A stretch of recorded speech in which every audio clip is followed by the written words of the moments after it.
তবে শ্রীকৃষ্ণ চৈতন্য মহামহেশ্বর নগর দিকে অবতার নাম বিশ্বম্ভর। আমার শ্রীমান মহাপ্রভু কি বলেছেন, আমার পূজা হাতে আমার ভক্ত পূজা বড়, সেই কথা ভাগবতে কহিয়াছেন নীরব। শ্রীকৃষ্ণ চৈতন্য মহাপ্রভুর ভক্তগণের চরণে মোর কোটি নমস্কার। এতে কোনো অপরাধ না হোক আমার, শ্রীকৃষ্ণ মহাপ্রভু যাহা বলার বাণী, তাহা বিনে ভালো মন্দ কিছু নাই জানি। ভজ শ্রীকৃষ্ণ চৈতন্য প্রভু নিত্যানন্দ, শ্রীঅদ্বৈত গদাধর শিবাসাদি গৌর ভক্তবৃন্দ। জয় রূপ সনাতন ভট্ট হরি বল, গোপাল ভট্ট দাস রঘুনাথ, এই সাই গোসাইর করি চরণ বন্ধ, যাহা হইতে বিঘ্ন নাশ বিষ্ণু পুর। হরে কৃষ্ণ কৃষ্ণ কৃষ্ণ হরে হরে, হরে রাম রাম রাম হরে হরে। হরে কৃষ্ণ কৃষ্ণ কৃষ্ণ হরে হরে, হরে রাম রাম রাম হরে হরে। শুধু গৌর ভক্তবৃন্দ, আজ ছাতা লাগবে না, এই শ্রীরাম বৃন্দাবনে আপনাদের গুণী গৌর ভক্তবৃন্দ চরণধুলি পেয়ে আমি স্বাত। গঙ্গার পরশে হয় পশ্চাতে পাবন, দর্শনে পবিত্র করে এই তোমার গুণ। যেখানে সাধুগুরু বৈষ্ণবের পদরেণু পরে, সেটি শ্রী বৃন্দাবন, সেই ধূলিকণা অতি পুত পবিত্র। এই ধূলিকণায় যদি কেউ স্নাত হয়, স্নান করে, তাকে আর গঙ্গায় যেতে হয় না। তাই তো পদর কথা বলে গেছেন, এই ধূলি মাখো মাখো রে, হই না ব্রজের ধূলি, ধূলি মাখো মাখো রে, হই না ব্রজের ধূলি। রে ধূলি নয় রে, ধূলি নয় রে, ব্রজ পথের নু। রে ধূলি নয় রে, ধূলি নয় রে, ব্রজ পথের নু। ওই ধূলি মাখিয়া গেল নন্দের ছেলে কানু, ধূলি মাখো মাখো রে, এই না ব্রজের ধূলি। তাই আজ সমাগত গৌর ভক্তবৃন্দ, কে বৈষ্ণব কে অবৈষ্ণব, কে ভক্ত কে অভক্ত, এই ভেদাভেদ এখানে এখন আর নেই। যদি কোন পরমাত্মা বৈষ্ণব এখানে উপস্থিত থাকে, আমার শ্রী গুরুদেব বৈষ্ণব মন্ডলী, আমার পঞ্চতত্ত্বকে আহ্বান করে আমরা এখানে নিয়ে এসেছি। আমার অনাদির আদি প্রাঙ্গবিন্দ গোলকপতি এই ভক্তের ডাকে এখানে সাড়া দিয়েছে। এ জায়গা কি আর অপবিত্র থাকতে পারে? এখানে কোনো অসুখ থাকতে পারে না।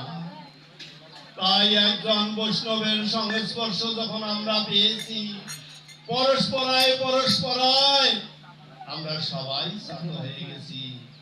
একটা বাড়িতে একটা মিটার আছে, যতগুলো বাল্ব সেট করা থাকুক, যতগুলো বৈদ্যুতিক সিস্টেম চালু থাকুক, 1 মিটার থেকে সবাইকে আলোকিত করে। তাই একজন পরমাত্মা বৈষ্ণব যদি এখানে উপস্থিত হয়ে থাকে, তার কৃপা বলে আজ আমরা সবাই শুদ্ধ পবিত্র।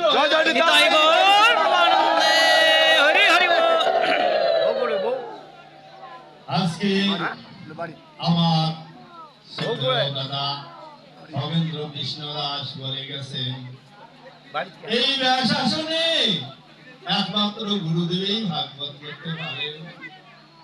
আমার মতো জীবাধম এই ব্যাসাসনে ভাগবত করার কি কোনো যোগ্যতা আছে? না। তবে একটি সাহস আছে। কি সাহস? মুখং করতি বাসলং পঙ্গুলং অয়তে গিরিম যৎ কৃপা তমহং বন্দে পরমানন্দ মাধব। আজকে কি আমার গুরু গোবিন্দ যাকে কৃপা করতে পারে তাকে কৃপা করেন।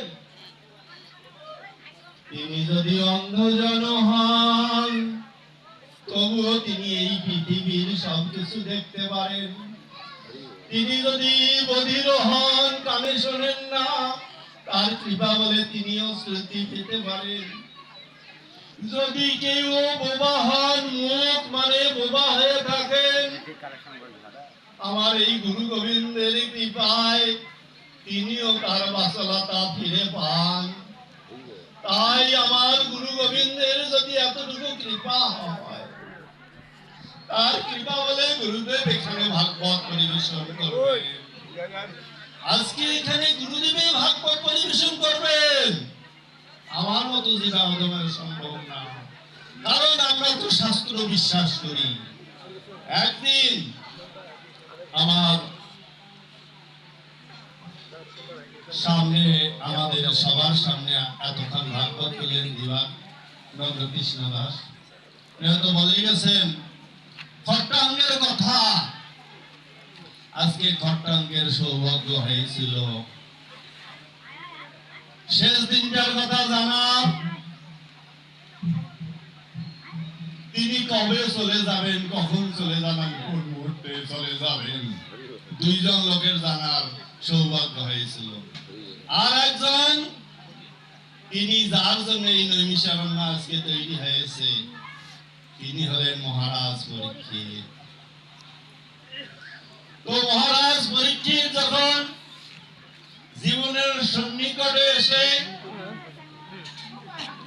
জানতে পারলেন যে তার মৃত্যু আসন্ন, 7 দিনের মধ্যে তার সর্বদংশনে মৃত্যু হবে, আসন্ন সময় জীবের কি প্রয়োজন, ঠিক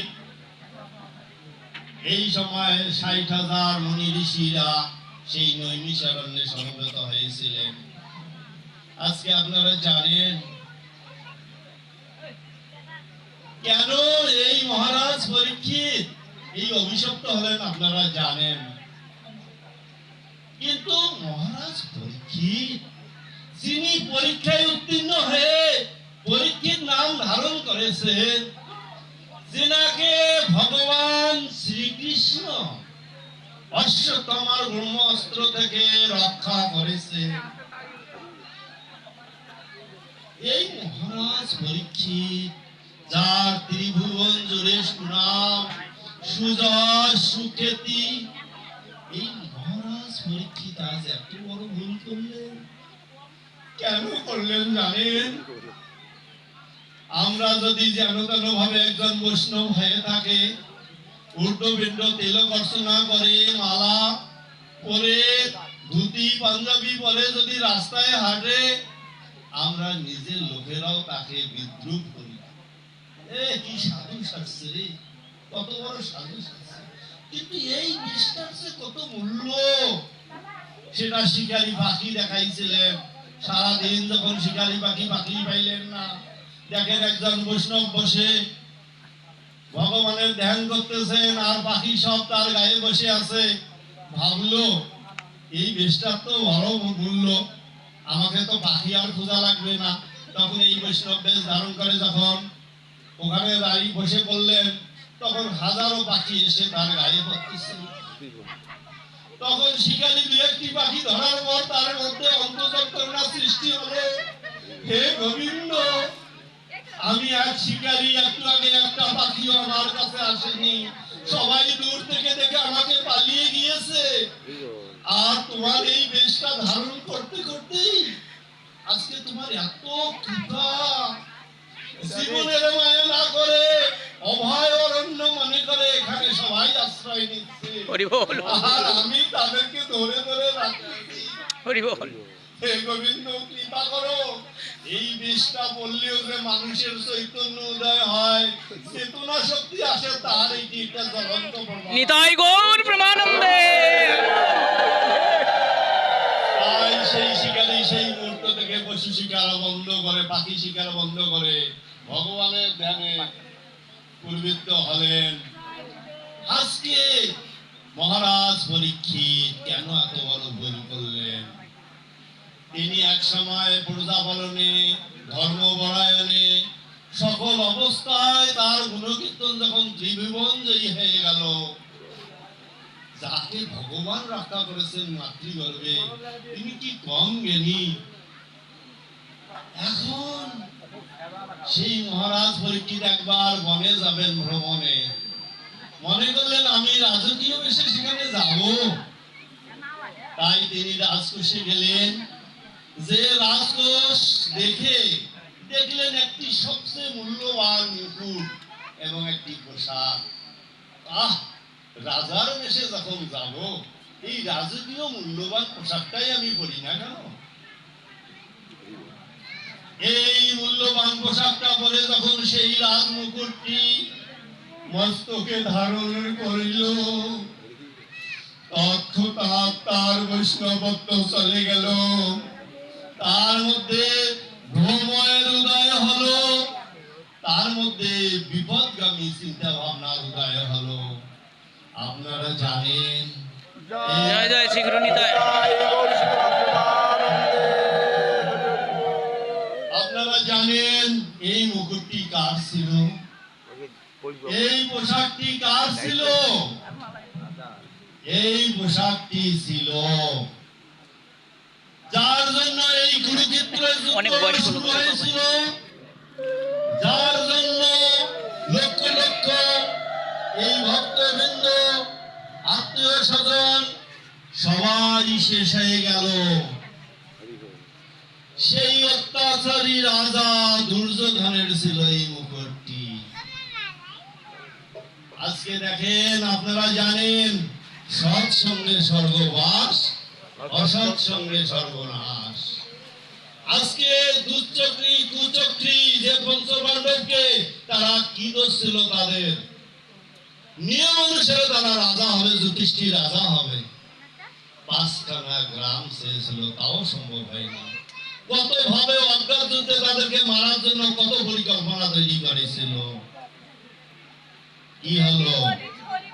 সত্যের জয় অবশ্যই হয়। তাই আজ এই দুর্যোধনের সেই মুকুটটি পরে রাজার ভ্রমমতি হলো। তিনি সেই সৌমিক মুনির আশ্রমে যায় জল চাইলেন, তিনি ধ্যানস্থ ছিলেন। আপনারা সব কাহিনী জানেন, আমি ভুলে যাই। তিনি ধ্যানে থাকা অবস্থায় যখন শুনলেন না, ক্ষিপ্ত হয়ে তিনি কি করলেন? মৃত সাপ তার গলায় ঝুলাই দিলেন। একটু বলেই তার ছেলে, তিনি তো ধ্যানে ছিলেন, তিনি জানতেও পারলেন না, তার ছেলে সিংহীমণি যখন খেলা করতেছিল বালকদের সঙ্গে, এক বালক যাইতে যাইতে বলছে, এই জানো, তুমি আনন্দে খেলা করতেছো আর তোমার বাবার গলায় সর্প ঝুলিয়ে দিয়েছে কে যেন। তখন সে ক্ষিপ্ত হয়ে চলে আসলো, বলল যে আমার বাবার মতো একজন মহাত্মা ব্যক্তির গলায় সর্প ঝুলিয়ে দিয়েছে, আমি অভিশাপ করতেছি 7 দিনের মধ্যে সর্পদংশনে তার মৃত্যু হবে। নিতাই গৌর প্রেমানন্দে। তাই তো মেদিনী কেঁপে উঠল, ভূমি কেঁপে উঠল, সৌমিক মুনির ধ্যান ভঙ্গ হয়ে গেল। তিনি দেখলেন যে এই ধ্বনি কিসের জন্য হলো। তখন জানতে পারলেন তার ছেলে অভিশাপ করেছে। এই জন্যে মুনি এবং মুনি শিষ্য যদি পূর্বজন্মের স্বীকৃতি না থাকিত, আজকে গুরুদেবের এই তনয় হিসাবে এই ব্যাসাসনে বসা এই সৌভাগ্য হতো না। হয়তো পূর্বজন্মে আপনাদের মতো সাধুগুরু বৈষ্ণবের একটি চরণ মিলি পেয়েছিলাম, এই ভক্ত সঙ্গ করতে চেয়েছিলাম, তাই আজ গুরুদেবের সেই বৃন্দাবন কুঞ্জে আমাদের জন্ম হয়েছে। হরি বল হরি বল। আমি জীবাদন কিছুই জানি না, কিছুই মানি না, কিছুই করি না, কিন্তু কেন এই জন্ম হলো সেখানে? হয়তো বা আপনাদের মতো সাধুগুরু বৈষ্ণবের কৃপা। আজ সৌমিক মুনির ছেলে সিঙ্গি মুনি কি এমন জানতো? ওইটুক ছেলে, তার অভিশাপ অখণ্ড। সৌমিক মুনিটাকে বললো, বাবা বাবা তুমি কি করেছো? এই অভিশাপ ফিরে নাও বাবা, ফিরে নাও। বাবা আমি মুনিপুত্র, আমার অভিশাপ তো ফিরে যাবে না।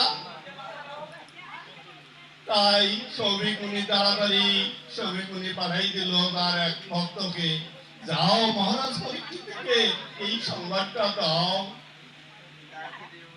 মহারাজ পরীক্ষিত যখন এই সংবাদ শুনলেন, আপনাদের একটু আগে বলেছি সেই খট্টাঙ্গ জানিয়েছিলেন তার মৃত্যু সংবাদ 48 মিনিট পূর্বে দেববরের কারণে।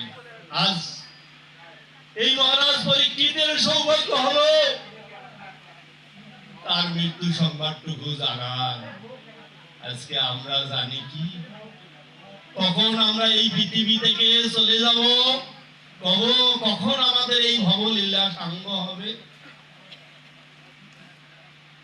আমরা এই যে পুতুল খেলা খেলিতেছি জগতে, এই পুতুল খেলার কখন সমাপ্তি হবে? ধুলোবালি দিয়ে আমরা বাড়ি বানিয়েছি, এই বাড়ি আমাদের একটু ঢেউ আসলেই এসে যাবে। তো মহারাজ পরীক্ষিতের সেই আয়োজনে যখন আসন্ন এই প্রশ্নের জীবের আসন্ন সময় কি করা প্রয়োজন সঠিক সমাধান পাচ্ছেন না, একটু পরে দেখতেছেন এক জ্যোতিময় পরম পুরুষ সেই জ্যোতি নিয়ে আসতেছেন। সবাই চমকিত হয়ে গেল, কে এই মহাপুরুষ, কে এই জ্যোতিময় পুরুষ? একটু পরেই দেখলেন তিনি আসে ব্যাসাসন অলঙ্কৃত করলেন। তিনি আর কেউ নন, তিনি এই ব্যাসাসনের উপযুক্ত ব্যাসদেবের পুত্র সুখদেব। বলে সুখদেব মহারাজ প্রেমানন্দে হরি হরি বল। সুখদেব যখন ভাগবত পরিবেশন করতেছেন, আপনারা জানেন এই সুখদেবকে কিভাবে আসলো? আমরা জন্মান্তরতে বিশ্বাসী। ওই বর্জের বলাই কে ছিল? নিতাই ছিল। বলরাম আজকে নিতাই হলো, আর কানাই আজকে কৃষ্ণ গৌর হলো, আর মহাবিষ্ণু অবতার শ্রীঅদ্বৈত চন্দ্র সদাশিব আজকে অদ্বৈত প্রভু রূপে এই কলিতে আসলেন। এ নাম শিবী জপে পঞ্চমুখী, হরি বল হরি বল। এ নাম ব্রহ্মা জপে চতুর্মুখী, হরি বল হরি বল। ব্রহ্মা যখন গরু চুরি করে কৃষ্ণকে পরীক্ষা করতে চেয়েছিলেন, 9 লক্ষ ধেনু চুরি করলেন, 1 বছরে খোঁজ পাইলেন না। কি ব্যাপার? কারো কোনো জিনিস হারালে তো খুঁজে, কেন খোঁজ আসে না? যখন তিনি সেই শ্রীধাম বৃন্দাবনে গেলেন, যা দেখেন যেমন কৃষ্ণ, যেমন সখা, যেমন ধেনু তেমন বর্ষ, সবই তো ঠিক হয়েছে, আমি চুরি করলাম কারে? তখন কৃষ্ণের চরণে পড়ে গেলেন। তাই ভক্ত দেহ ধারণ করার জন্য এই কলিতে তিনি যবন রূপে জন্মগ্রহণ করিলেন। আজকে আমার সদাশিব তিনি 5 মুখে জপ করেও ভগবানের এই তত্ত্ব যখন পেলেন না, তিনি মনুষ্য রূপ ধারণ করে এই গৌরাঙ্গা ঠাকুর অদ্বৈত রূপে তিনি এই পৃথিবীতে আসলেন। ওই সুরধ্বনি তীরে বসে সেই তো গৌর এনেছে রে, ওই নয়ন জলা তুলসী দিয়ে সেই তো গরু এনেছে রে।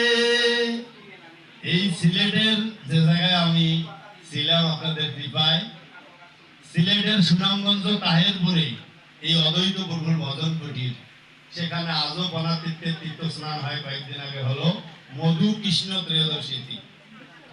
তো গতবারও আমরা ওখানে গিয়েছিলাম বিশম্বরপুরে, একদিন থাকার পর ওখানকার ভক্ত 350 ভক্ত একটা লঞ্চে নিয়ে, তাদের চিন্তা যে একজন বৈষ্ণবকে যখন আমরা পেয়েছি তার সঙ্গে নাম সংকীর্তনে আমরা এই তীর্থ স্নানে যাব।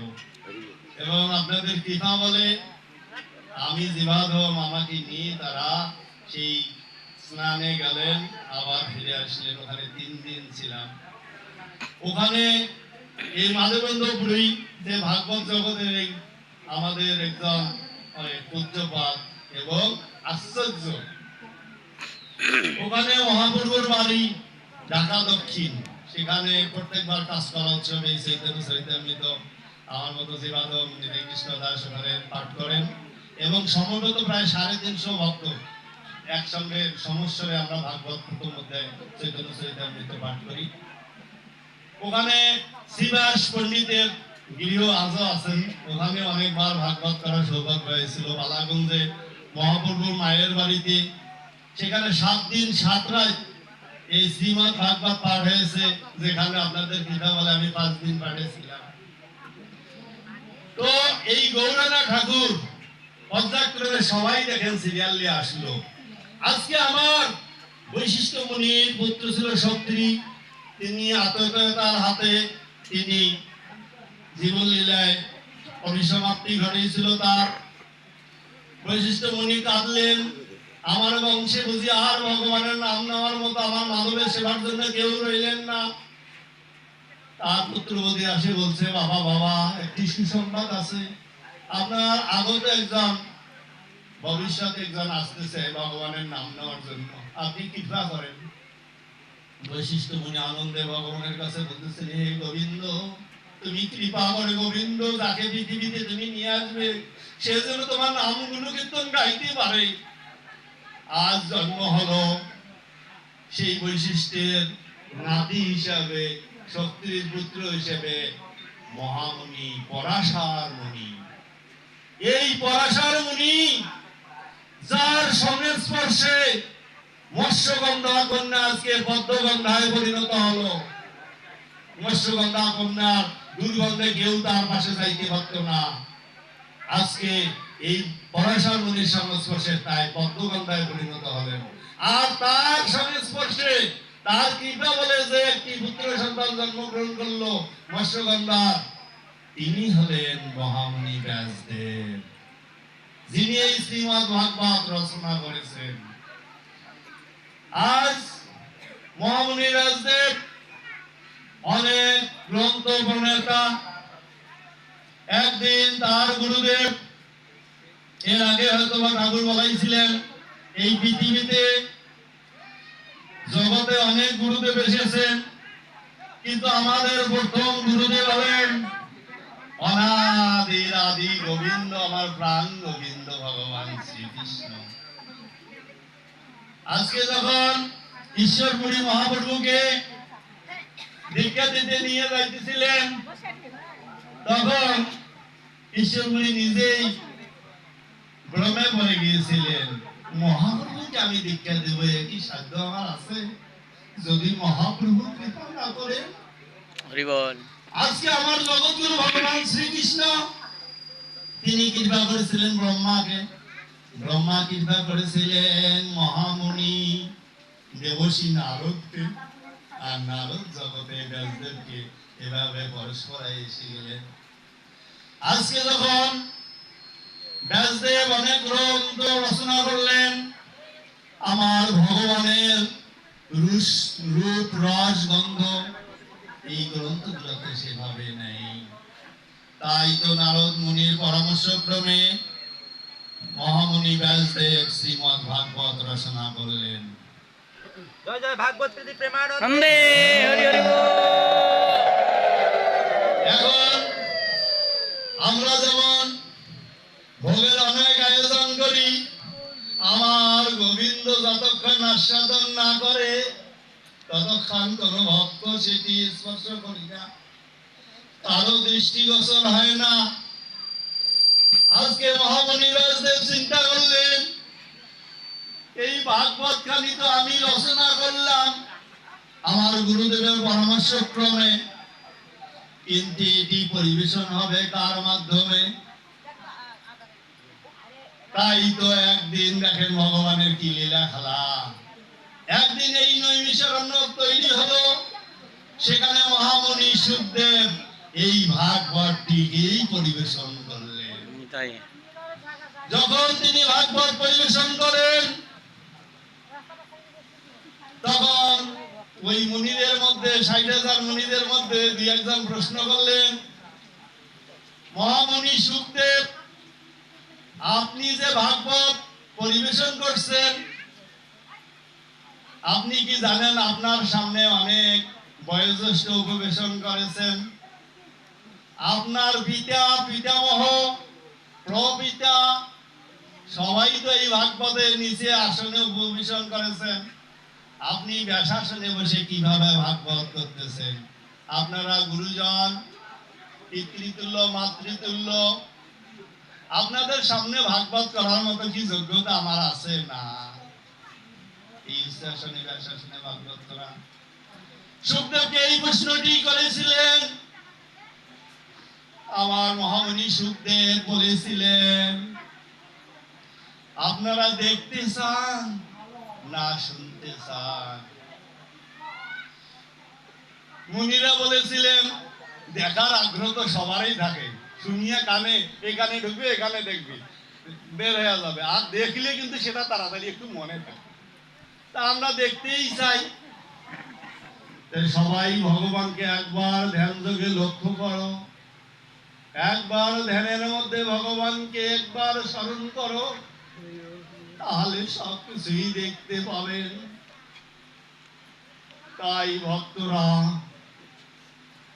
উপস্থিত মুনিরা সবাই ধ্যান যোগে ভগবানকে একবার কল্পনা করলেন, ভগবানের ধ্যানে ধ্যানস্থ হলেন। সবাই দেখতেছেন সেই ব্যাসাসনে বসে আছে মহামণি ব্যাসদেব, আর তার কোলে বসে আছেন কে জানে? তার কোলে বসে এই ভাগবত পরিবেশন করতেন সুখদেব। আজকে আমার সেই কথাটি মনে হচ্ছে যে নগেনদা, খগেনদা যে একটু আগে সেই কথা বলেছিলেন, এই ব্যাসাসন থেকে গুরুদেবই একমাত্র ভাগবত করতে পারেন। আজকে আমার মতো জীবাধম আপনাদের সামনে কৃষ্ণ কথা, এই ভাগবত শাস্ত্রীয় কথা বলার কি ক্ষমতা আছে? আমার পরমাধ্য গুরুদেব, আমাদের পরম শ্রদ্ধেয় সেই বাবা ঠাকুর যদি কৃপা করে কুলে তুলে ভাগবত পরিবেশন না করেন, তাহলে আমাদের তাই গো, হরি বল।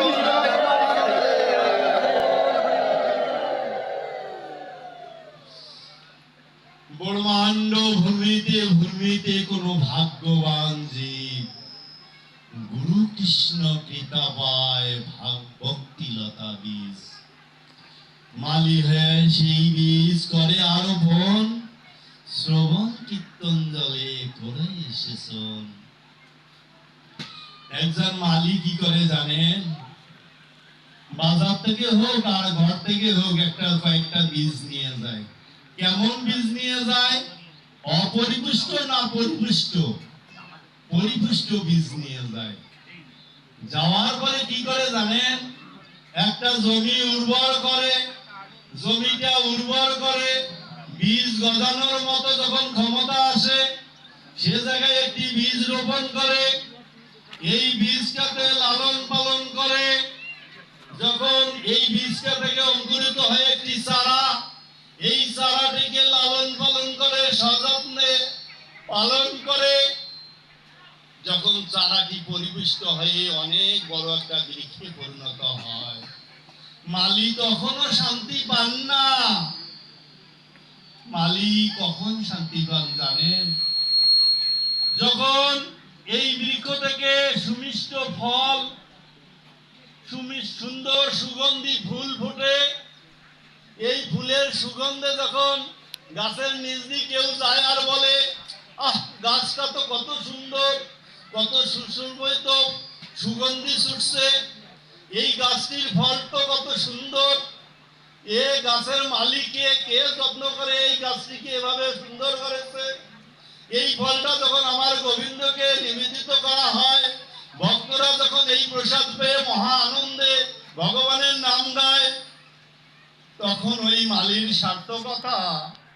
আজ আমার বাবা ঠাকুর যে গুরুদেহ ধারণ করেছেন, তার সার্থকতা কই জানেন? আমার বাবা ঠাকুর যখন এই কীর্তনটা গাইতেন, রামানন্দে রাত কি আনন্দ, ওই পঞ্চপুত্র সঙ্গে নাচে রামানন্দে রাত কি আনন্দ, সীমানন্দে রাত কি আনন্দ, তিন পুত্র সঙ্গে নাচে সীমানন্দে রাত কি আনন্দ। আজকে যখন দুই ভাই বাবার পাশে এই নৃত্য করে করে নাম গাইতাম, বাবার এখানে কি আনন্দ। যখন বাবা এই আপনাদের মতো ভক্তদের নিয়ে নাম সংকীর্তন করতেন, বাবা দেখেন কয়েক হাত লাভ দিতেন। তার মতো বৃদ্ধ 100 বছরই বয়সী মানুষ এভাবে কি নৃত্য করতে পারে?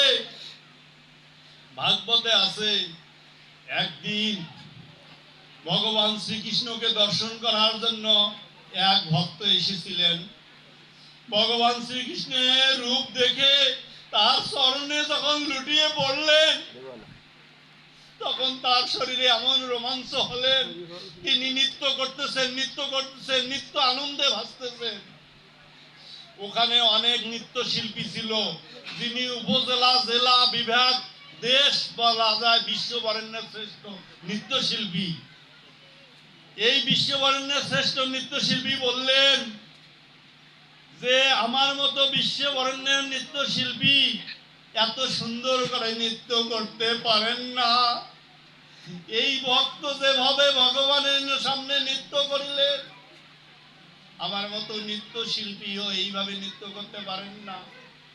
এটি কখন হয় জানেন?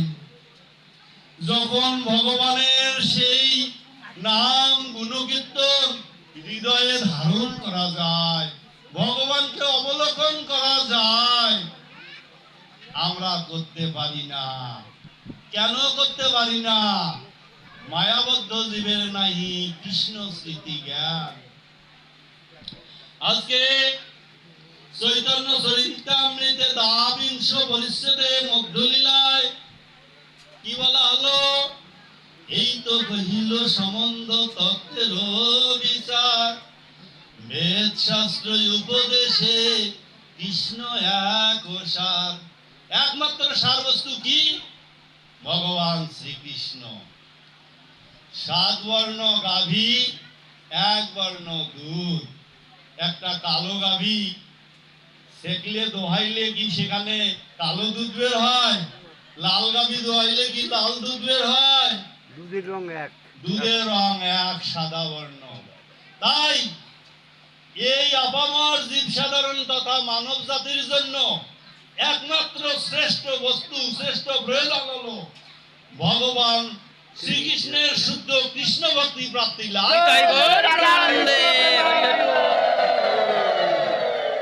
শুদ্ধ কৃষ্ণ ভক্তি ছাড়া সম্ভব নয়।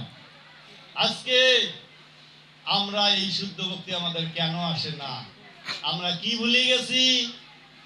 কৃষ্ণের নিত্য দাস জীব তাহা ভুলে গেল, এই দোষে মায়া তার গলায় বাঁধিল।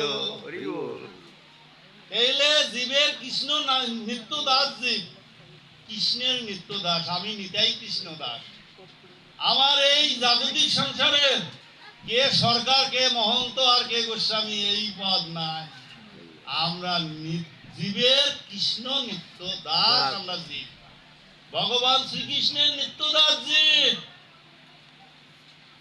এইটা যখন আমরা ভুলে যাই, তখনই এই মায়ার শৃঙ্খলা আমাদের গলায় পড়ে। মায়াজাল কিভাবে ছুটবে? তাহে কৃষ্ণ ভজে করে গুরুর চরণ সেবন। মায়াজাল ছুটে পায় শ্রীকৃষ্ণের চরণ। চতুর্বর্ণাশ্রমী যদি কৃষ্ণ নাহি ভজে, স্বধর্ম করিলেও সে রৌরবে পরিমজে।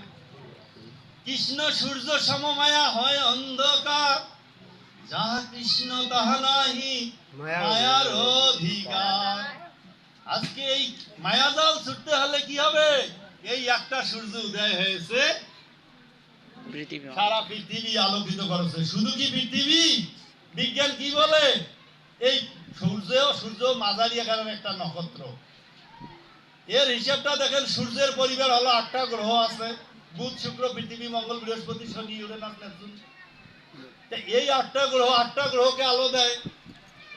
আবার এই কোটি কোটি অনেকগুলো সূর্য একত্রে মিলিত হয়ে একটা গ্লাসকি অনেকগুলো মিলিত হয়ে একটা ছায়াপথ। এইরকম কতগুলো ছায়াপথ যদি একসঙ্গে যায় কৃষ্ণ গহ্বরে ঢুকতে পারে, তাহলে কৃষ্ণ গহ্বর সম্বন্ধে এখনো বিজ্ঞানীরাও কোনো কুলকিনারা পাননি, কিন্তু ভগবান সেটিও সৃষ্টি করেছেন। আজকে এই সূর্য যদি সারা বিশ্ব ব্রহ্মাণ্ডকে আলোকিত করতে পারে, শাস্ত্রে কি আছে জানেন? এটা বলবেন যে এরা বুঝি বৈষ্ণব নাম ধারণ করছে এই জন্য বলছে একটি বৈষ্ণব যদি ঊর্ধ্বপিণ্ড দ্বাদশ সঙ্গে তিলক অর্চনা করে, তিনি দ্বাদশটা সূর্যের সমতেজ গ্রহণ করেন। আজকে এই যে আমরা দ্বাদশ সঙ্গে তিলক অর্চনা করেছি, ডান পাশে পঞ্চতত্ত্ব, বাম পাশে ছয় গোস্বামী, বক্ষে রাধা কৃষ্ণ, ডান বাহুতে জয় নিতাই জয় গৌর। আজকে এইভাবে দেহটা ধুইতে মুছিতে এইভাবে লালন পালন করতে করতে করতে করতে একদিন যদি গুরু গোবিন্দের কৃপা হয়, সেই দিন এই গোবিন্দ এখানে বিরাজ করবেন। আর এই বৈষ্ণব তখন কি বৈষ্ণব হবে জানেন?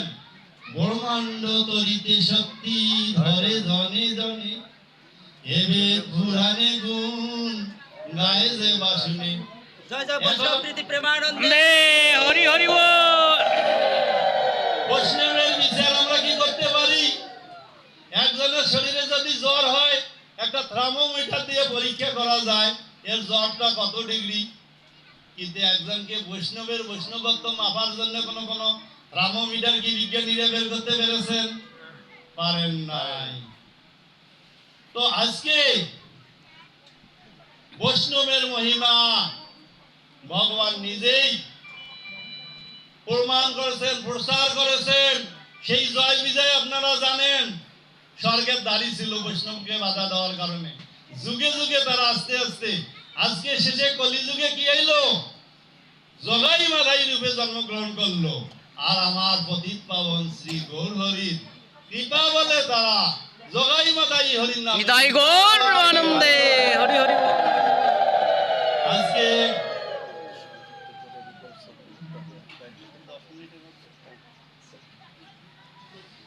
আপনাদের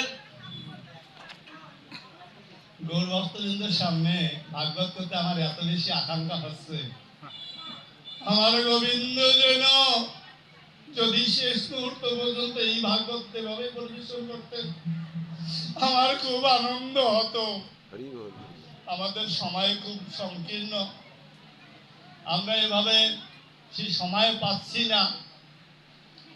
তবে এই দ্বাদশ সঙ্গে তিলক অর্চনা ব্রহ্মাণ্ড ভূমিতে ভূমিতে কোনো ভাগ্যবান জীব গুরু মুক্তি পায় ভক্তিলতা বীজ। আজকে এই যে গাছের সার্থকতা, তার এই ফল, সুগন্ধি ফল। আজ আমার বাবা ঠাকুরের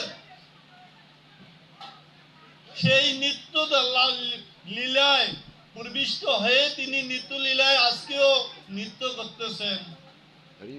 আজকে আমরা দুই ভাই নারায়ণ কৃষ্ণ দাস গোস্বামী, নিতাই কৃষ্ণ দাস, যেন তেন ভাবেই হয়তো বাবার একটু নাম প্রচার করার চেষ্টা করতেছি।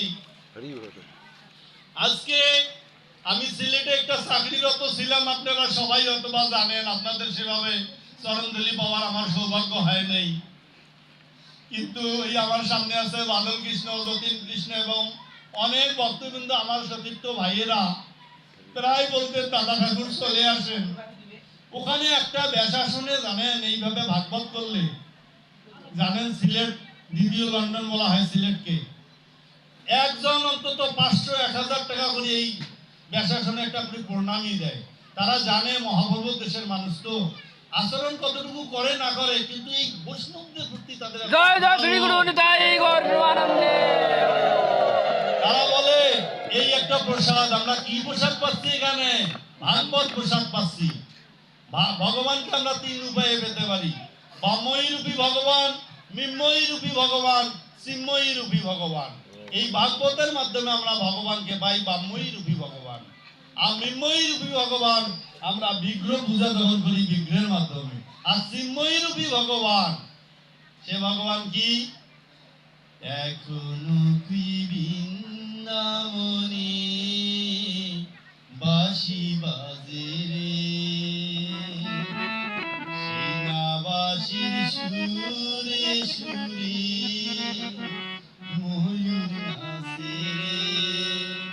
আজও সেই বৃন্দাবনে নিত্য লীলা করতেছেন আমার শ্রী গোবিন্দ। সন্ধ্যার পরে সেখানে আজও কোন সাধারণ মানুষকে রাখতে দেওয়া হয় না, থাকতে দেওয়া হয় না। অদ্যাপিও সেই লীলা করে উড়ারায়, কোন কোন ভাগ্যবান জীব দেখিবারে পায়। আজও ভগবান সেই লিপ্ত লীলা করতেছেন। এখানে ভগবানের অহেতু কি কৃপা হয়েছে আজ রাধস কৃষ্ণ দাসের গৃহে। আমার অনেকবার সাধ ছিল এখানে আসা, কিছুদিন আগে ওই বাড়িতেই হয়তো মহাপ্রভুর কৃপা হয়েছে, তাদের বাড়িতে ভাগবত করার একটু সৌভাগ্য হয়েছিল। তো এই ভক্তদের মানসা পূর্ণ করার জন্য আমার বাবা যে সোনার ফসল লাগিয়ে গেছেন, প্রত্যেকটি বৃক্ষ, এই প্রত্যেকটি বীজ থেকে যে চারা অঙ্কুরিত হয়েছে, প্রত্যেকটি বৃক্ষ একটি সুনাম সুযশী বৃক্ষ। এই বৃক্ষের গোড়ায় যেন কোনো আগাছা জন্মিতে পারে না, এই বৃক্ষের গোড়ায় যেন একটু জলসেচন হয়, এই বৃক্ষের জন্য একটু সেবা যত্ন করতে পারি।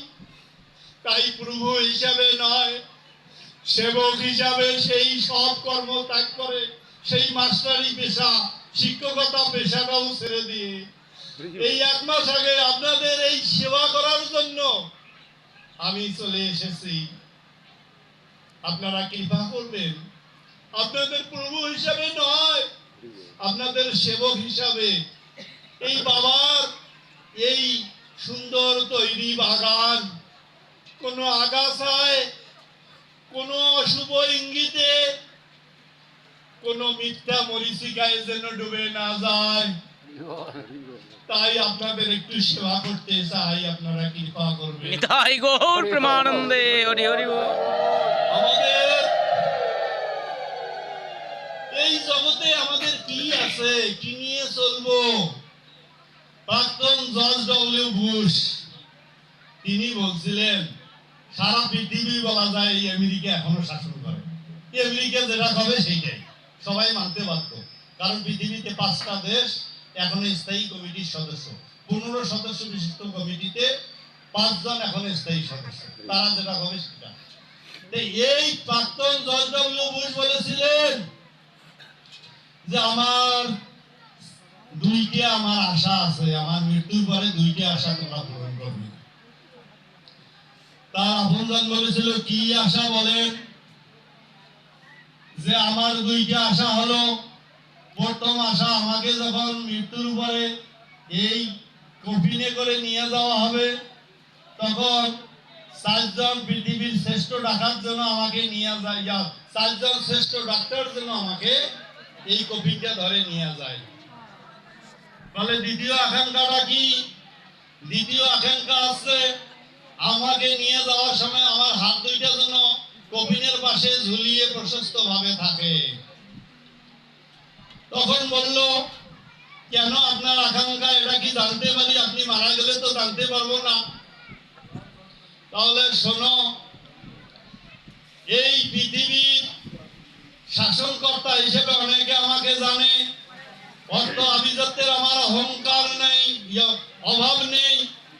পৃথিবীতে আমি যদি যাই, সোনার একটি কফিনের মধ্যে আমাকে নিয়ে যাও, মণিমুক্তার কফিনে নিয়ে যাও, আমাকে নিতে পারবে। এই কফিনে আমাকে নিয়ে যাবে চারজন শ্রেষ্ঠ ডাক্তার নিয়ে যাবে। কেন চারজন শ্রেষ্ঠ ডাক্তারকে বলছি জানো? সারা পৃথিবী জানুক যে আমার মৃত্যুর সময় চারজন শ্রেষ্ঠ ডাক্তার আমাকে কফিন নিয়ে গেছে, আমাকে বাঁচাতে পারে নাই। পৃথিবীর শ্রেষ্ঠ ডাক্তার আমাকে বাঁচাতে পারে নাই, আমাকে কফিনে করে নিয়ে গেছে। তাহলে বুঝলাম আপনার দ্বিতীয় ইচ্ছাটা হাত দুটো প্রশস্ত হয়ে যাবে কেন?